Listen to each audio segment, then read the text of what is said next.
Breaking news Kurnool bus ప్రమాదానికి కారణమైన శివశంకర్ మద్యం కొనుగోలు చేస్తున్న సీసీ ఫుటేజ్ ను ఎక్సైజ్ అధికారులు విడుదల చేశారు. పెద్దటేకూరు గ్రామంలోని రేణుక ఎల్లమ్మ వైన్స్ నుంచి శివశంకర్ మద్యం కొన్నట్లు ఎక్సైజ్ అధికారులు గుర్తించారు. 2 సార్లు మద్యం కొన్నట్లు తేల్చారు. ఇక సాయంత్రం 7 గంటలకు ఒకసారి, రాత్రి 8 గంటలకు 25 నిమిషాలకు మరోసారి శివశంకర్ మద్యం కొన్నట్లు సీసీ ఫుటేజ్ లో రికార్డ్ అయింది. ఆ సమయంలో శివశంకర్ వెంట స్నేహితుడు ఎర్రిస్వామి కూడా ఉన్నాడు.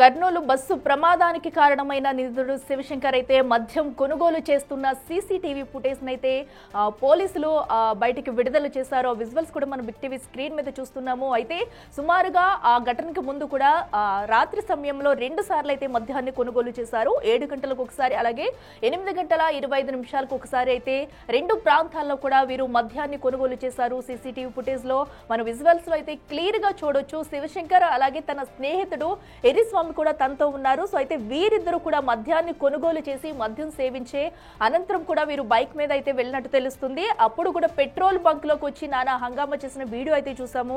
పెట్రోల్ బంక్ లో ఎలాంటి స్టంట్స్ వేశారు, అనంతరం వీళ్ళు హైవే మీదకి వచ్చి అక్కడ బైక్ స్కిడ్ అయినట్టుగా కూడా తెలుస్తుంది. అయితే ఇప్పుడు ఎట్టకేలకైతే మద్యం దుకాణాల్లో మద్యం కొనుగోలు చేస్తున్న సీసీటీవీ ఫుటేజ్ అయితే బయటకు వచ్చింది. సో దీనిలో కూడా వీరిద్దరూ ఎవరైతే శివశంకర్ ఉన్నారో, శివశంకర్ ఫ్రెండ్ ఎర్రిస్వామి కూడా ఇద్దరు కలిసి మద్యాన్ని కొనుగోలు చేశారు. సో ఇప్పటికే ఘటనకు సంబంధించి ఎవరైతే శివశంకర్ ఫ్రెండ్ ఎర్రిస్వామిని కూడా నిన్న ఘటనా స్థలానికి తీసుకుని వెళ్లి సీన్ అయితే రీకన్స్ట్రక్షన్ చేశారు. తన ఘటన అనంతరం కూడా బయటికి వెళ్లి ఊరు వదిలి వెళ్లిపోయినట్టయితే చెప్పారు. సో ప్రస్తుతం అయితే ఈ మద్యం కొనుగోలుకు సంబంధించి సీసీ ఫుటేజ్ విడుదల చేయడంతో మరో ఆధారం లభించినట్టయింది. ఇక మరింత సమాచారం మా ప్రతినిధి శ్రీరామ్ లైవ్ లో అందిస్తారు. శ్రీరామ్, చెప్పండి, ఎట్టకేలకైతే వీరిరువురు కూడా మద్యం కొనుగోలు చేస్తున్న ఆధారాలు అయితే బయటకు వచ్చాయి. సో మద్యం సేవించే వీళ్ళు ఈ ఘటనకు పాల్పడ్డారనుకోవచ్చు.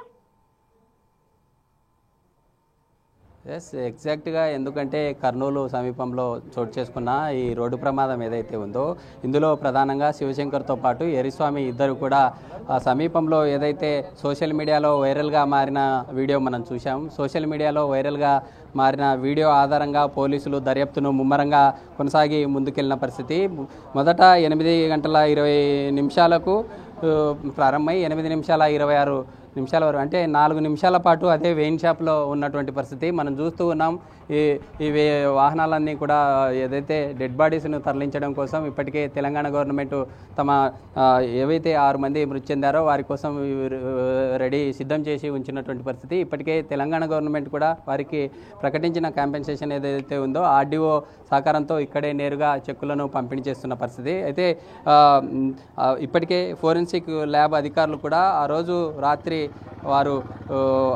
రాత్రి డ్రైవ్ చేసే సమయంలో మద్యం సేవించారు అంటూ కూడా ఫోరెన్సిక్ రిపోర్ట్ రావడంతో నెటిజన్స్ అంతా కూడా వారి మీద ఫైర్ అవుతున్నారు. ఎందుకంటే ఆ మద్యం సేవించడం వల్లే 19 మంది ప్రాణాలు పోయాయంటూ ఇప్పటికే సజ్జనార్ కూడా ట్వీట్ చేశారు కొద్దిసేపటి క్రితమే. ఎందుకంటే ఒక మద్యం తాగి ప్రయాణించినటువంటి శివశంకర్ మద్యం సేవించడం వల్లే 19 మంది మరణించడం జరిగింది. అసలు ఇలా మద్యం సేవించడం వల్ల ఇలాంటి ఘటన చోటు చేసుకోవడంతో వాళ్ళు టెర్రరిస్టుల కంటే చాలా ప్రమాదం అంటూ కూడా సజ్జనార్ ట్వీట్ చేసినటువంటి పరిస్థితి మనం చూస్తూ ఉన్నాం. కర్నూలు జీజీహెచ్ సమీపంలో ఉండే ఈ పోస్టుమార్టం గది నుండి నేరుగా ఎవరైతే బాధితులు ఉన్నారో బాధితులందరికీ ఇక్కడ నుండి తమ డెడ్ బాడీస్ డిఎన్ఏలు మ్యాచ్ అయ్యాయి. మ్యాచ్ అయిన తర్వాత ఇక్కడ నుండి నేరుగా తీసుకెళ్తున్నటువంటి ఈ విజువల్ మనం చూస్తూ ఉన్నాం. ఇటు రెవెన్యూ కావచ్చు లేదా పోలీసు వివిధ శాఖల సమన్వయంతో ముందుకెళ్తున్న తరుణంలో మనం చూస్తూ ఉన్నాం.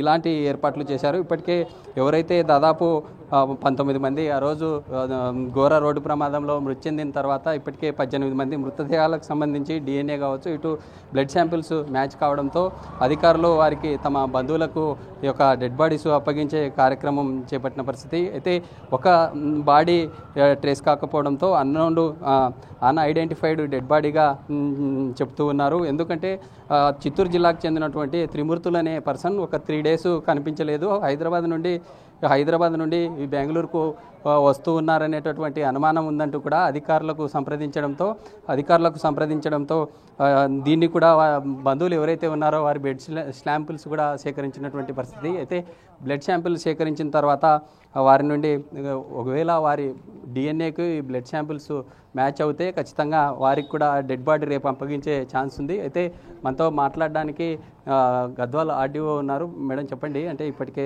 చెక్కుల పంపిణీ చేశారు, అంటే తెలంగాణ రాష్ట్రం అసలు ఏం ఇన్స్ట్రక్ట్ చేసింది? రాష్ట్ర ప్రభుత్వ ఆదేశాల ప్రకారము మరియు జిల్లా కలెక్టర్ గారి ఆదేశాల ప్రకారము మృతుల కుటుంబాలకు 5 లక్షల ఎక్స్గ్రేషియో చెక్ని ఈరోజు పంపిణీ చేయడం జరిగింది. కలెక్టర్ గారి ఆదేశాల మేరకు ఈరోజు ఇక్కడికి వచ్చి శేషగిరిరావు గారి కుటుంబ వాళ్ళ కూతురికి 5 లక్షల ఎక్స్గ్రేషియో చెక్ను అందించడం, అదేవిధంగా మృతదేహాన్ని కూడా అప్పగించడం జరిగింది. అంటే మొత్తం తెలంగాణకు సంబంధించి ఎంతమంది? తెలంగాణకు సంబంధించి ఆరు మృతదేహాలు ఉన్నాయి. వారికి సంబంధించినటువంటి బంధువులు అందరికీ కూడా మేము సమాచారం అందించడం జరిగింది. వాళ్ళు కూడా వచ్చారు. డిఎన్ఏ మ్యాచ్ అవ్వగానే వాళ్ళ మృతదేహాన్ని అప్పగించడం జరుగుతుంది. అదేవిధంగా రాష్ట్ర ప్రభుత్వం ప్రకటించినటువంటి 5 లక్షల ఎక్స్గ్రేషన్ చెక్ను కూడా వారికి అందించడం జరుగుతుంది. అంటే దాదాపు ఘటన జరిగిన రోజు నుంచి మీరు చూస్తూ ఉన్నారు, అంటే ఏం చెప్తా ఉన్నారు అధికారులు? అంటే ఇటు ఏపీ సంబంధిత అధికారులు ఏం చెప్తా ఉన్నారు? మీ తెలంగాణ సంబంధించి 6 మంది డిఎన్ఏస్ మ్యాచ్ అయ్యంటున్నారు. యాజ్ పర్ మనకు డాక్టర్స్ చెప్పినటువంటి రిపోర్ట్ ప్రకారం అన్నీ కూడా మేము ఏర్పాటు చేసుకున్నాము. ఏదైతే డిఎన్ఏ మ్యాచ్ అయినా దాని ప్రకారము వారి కుటుంబ సభ్యులకు అందించడం జరుగుతుంది. అంటే ఇప్పటికీ ఒక మృతదేహం అన్న అప్పగించడం జరిగిందా? ఇందాక మీరు చెక్కు పంపిణీ? అవును, శేషగిరిరావు గారి మృతదేహాన్ని అప్పగించడం జరిగింది. మృతదేహంతో పాటు రాష్ట్ర ప్రభుత్వం ప్రకటించినటువంటి 5 లక్షల ఎక్స్గ్రేషన్ కూడా చెక్ను కూడా అందించడం జరిగింది. అంటే అధికారులు ఎలాంటి ప్రొసీజర్స్ ఫాలో అవుతున్నారు? అంటే ఇటు డెడ్ బాడీ డిఎన్ఏతో పాటు రక్త నమూనాలు మ్యాచ్ అయిన తర్వాత ఎలాంటి ఫామ్స్ కలెక్ట్ చేస్తూ ఉన్నారు? ఏం చెప్తా ఉన్నారు? ఫోరెన్సిక్ ల్యాబ్ ప్రకారం ఇచ్చినటువంటి దాని ప్రకారం మేము అన్నీ కూడా ప్రొసీజరల్గా ఫాలో అయ్యి వారికి మృతదేహాలని అప్పగించడం జరుగుతుంది. ఇది మొత్తంగా ఇప్పటికే ఇటు 2 తెలుగు రాష్ట్రాలతో పాటు మిగతా 4 రాష్ట్రాలు ఏవైతే ఉన్నాయో తెలంగాణతో పాటు ఏపీ, ఇటు బీహారు, ఒడిశా, కర్ణాటక, కేరళ రాష్ట్రాలకు చెందిన వారందరూ కూడా ఆ రోజు ఏదైతే బస్సు ప్రమాదం జరిగిన ఘటనలో నేరుగా హైదరాబాద్ నుండి బెంగళూరుకి ప్రయాణం చేస్తూ ఉన్నారు. వారంతా కూడా తమ పొట్టకూటి కోసం, జీవన ఉపాధి కోసం కొందరు వెళ్తూ ఉన్నారు. కొందరు తమ స్వగ్రామానికి వెళ్ళే సమయంలో ఈ ఘటన చోటు చేసుకుంది. ఈ ఘటన చోటు చేసుకోవడం తమ కుటుంబాల్లో చాలా విషాదం నింపింది అంటూ కూడా సజ్జనార్ కొద్దిసేపటి క్రితమే ట్వీట్ చేశారు. ఎందుకంటే ఇలా మద్యం సేవించి ఉండడం వల్లే ఇలాంటి ఘటన చోటు చేసుకుంది. అలాంటి వారు టెర్రరిస్టుల కంటే ప్రమాదం అంటూ కూడా ఘాటుగా ఎక్స్లో ట్వీట్ చేసినటువంటి పరిస్థితి మనం చూస్తూ ఉన్నాం. ఈ కర్నూలు జీజీహెచ్ ప్రాంతంలో అందరూ కూడా ఎవరైతే ఈ మృతి చెందిన బాధిత బంధువులు ఉన్నారో వారందరూ ఇక్కడికి చేరుకున్నారు. తమ మృతి చెందినటువంటి వారి మృతదేహాలు ఎప్పుడు అప్పగిస్తారంటూ కూడా వెయిట్ చేస్తున్నటువంటి పరిస్థితి. ఎందుకంటే ఇప్పటికే కీలకమైనటువంటి వాటిలో ప్రధానంగా పోలీస్ శాఖ దర్యాప్తు ముమ్మరం చేసి ముందుకెళ్లే సమయంలో కొన్ని కీలక సంచలన విషయాలు వెలుగు చూశాయి.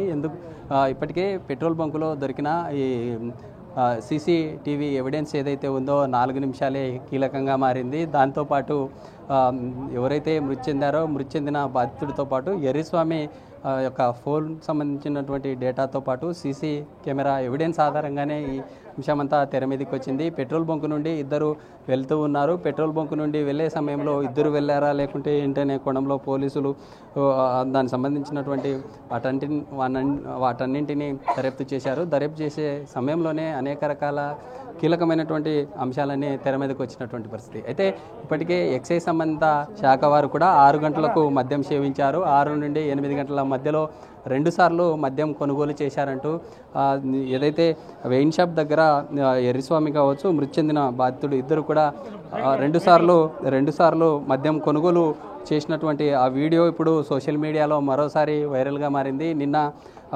పెట్రోల్ బంకులో వెళ్ళే సమయంలో ఏదైతే 4 నిమిషాల సమయంలో అక్కడ పెట్రోల్ బాయ్ లేకపోవడంతో అరుపులు కేకలు వేశారు. మరోసారి స్టంటు చేసే సమయంలో కొంత అక్కడే స్లిప్ అయినటువంటి పరిస్థితి. అలాంటి సిచ్యువేషన్ నుండి మరోసారి పెట్రోల్ బంకు నుండి నియర్ బైలో ఉండే వైన్ షాప్ ఏదైతే ఉందో ఒక 400 మీటర్ల డిస్టెన్స్లో పెట్రోల్ బంక్ నుండి వైన్ షాప్కి 400 మీటర్ల దూరంలో ఉంటుంది. జాతీయ రహదారికి దగ్గరలో ఉండడం వలన 2 సార్లు మద్యం కొనుగోలు చేసి అసలు అక్కడే కూర్చొని తాగడానికి కూడా వీలుగా ఉంటుంది. అలాంటి ప్రాంతంలోనే అక్కడే సిట్టింగ్ వేశారా, లేకుంటే మరో చోట ఏదన్నా సిట్టింగ్ వేసి ఇద్దరు మద్యం సేవించిన తర్వాత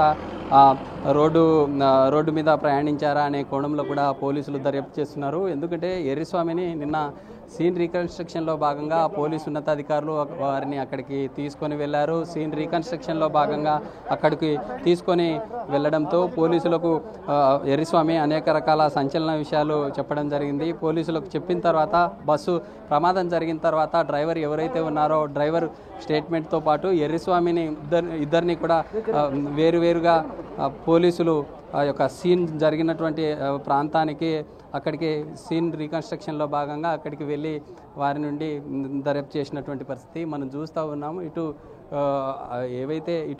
పక్కన ఉన్నటువంటి తెలంగాణ రాష్ట్రంతో పాటు వివిధ ప్రాంతాలకు 18 మృతదేహాలను ఇప్పటికే ప్రభుత్వ అధికారులు అన్ని రకాల ఏర్పాట్లు చేసి మృతదేహాలను అప్పచెప్తూ ఉన్నటువంటి విజువల్ మనం చూస్తూ ఉన్నాం. ఈ వెహికల్ ఏమో ఆ మృతదేహం కలెక్ట్ చేసుకున్న తర్వాత బయటికి వెళ్ళడానికి సిద్ధంగా ఉన్నటువంటి వెహికల్స్.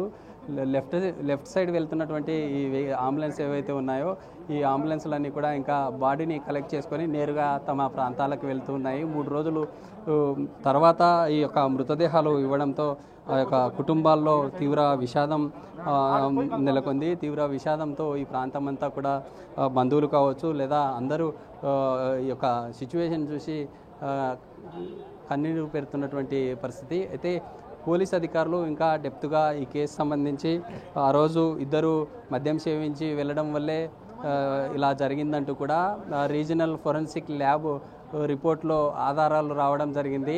సోషల్ మీడియాలో కూడా అనేక రకాల వార్తలు వచ్చాయి. ఎందుకంటే ఇటు బైకు రైడ్ చేస్తూ మృతి చెందిన బాధితుడితో పాటు తన ఫ్రెండ్ ఎర్రిస్వామి ఎవరైతే ఉన్నారో మద్యం సేవించడం వల్లే ఇలా జరిగిందని కుటుంబ సభ్యులు లేదు మా కుమారుడు ఎలాంటి మద్యం సేవించలేదని తన సోదరుడు కూడా ఇలా చెప్పుకుంటూ వచ్చినటువంటి పరిస్థితి.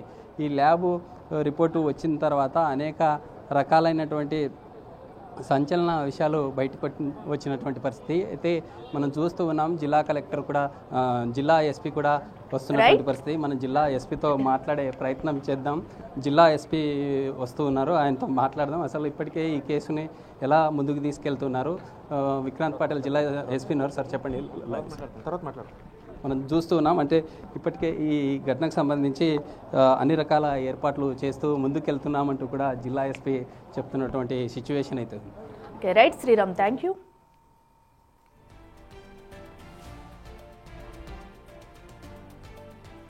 ఇక కర్నూలు ఘటనకి సంబంధించి కూడా అటు నిందితుడు శివశంకర్ అయితే మద్యం కొనుగోలు చేస్తున్న సీసీటీవీ ఫుటేజ్ అయితే ఎట్టకేలకు బయటకు వచ్చింది. అయితే శివశంకర్ అతని ఫ్రెండ్ ఎర్రిస్వామి కూడా సీసీటీవీ ఫుటేజ్లో ఉన్నారు.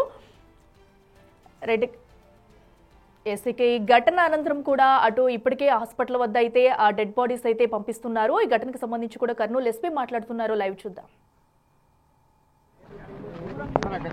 చూస్తూ ఉన్నాం. అయితే ఇప్పటికే అన్ని రకాల